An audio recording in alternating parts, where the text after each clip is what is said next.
Senator Joni Ernst joins me now. Senator, have you been surprised by the inflammatory language used by Democrats to respond to the shooting? I mean, AOC and others are calling it murder.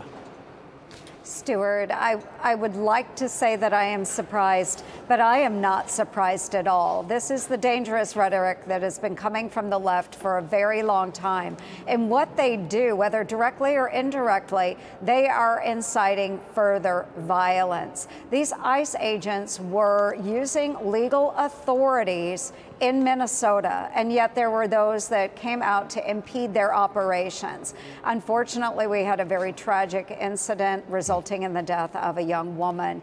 But again, they are operating under legal authority. The rhetoric has got to stop. There's an ongoing investigation. Let's not armchair quarterback this. Let's see what they say. Got it. I want to talk about fraud in Minnesota. I believe you've uncovered something new. You are the chair of the Senate DOJ Committee. What have you got uncovered?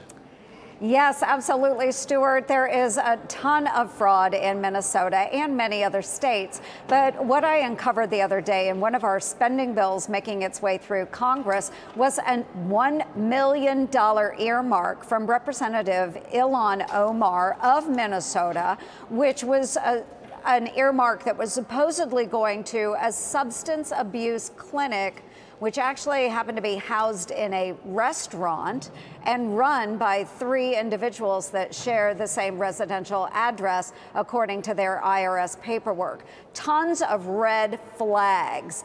So this is what we saw with the fraud involving the daycare centers. Now we see other earmarks coming directly from members of Congress where it seems fraud is being perpetrated as well. So I raised the issue, and fortunately, the House has now stripped that earmark out of that spending bill. But again, this is how easy money has been flowing to bad actors in Minnesota. It's still shocking. One more for you, Senator. The Pentagon is conducting a review of women's effectiveness in ground combat roles. You're a combat veteran. You served in Iraq. You're a helicopter pilot. What do you think of this review? Well, I wasn't a helicopter pilot, but I was a logistician, Stuart. Okay. So what I will tell you, though, is that we have women that are meeting the same standards as men.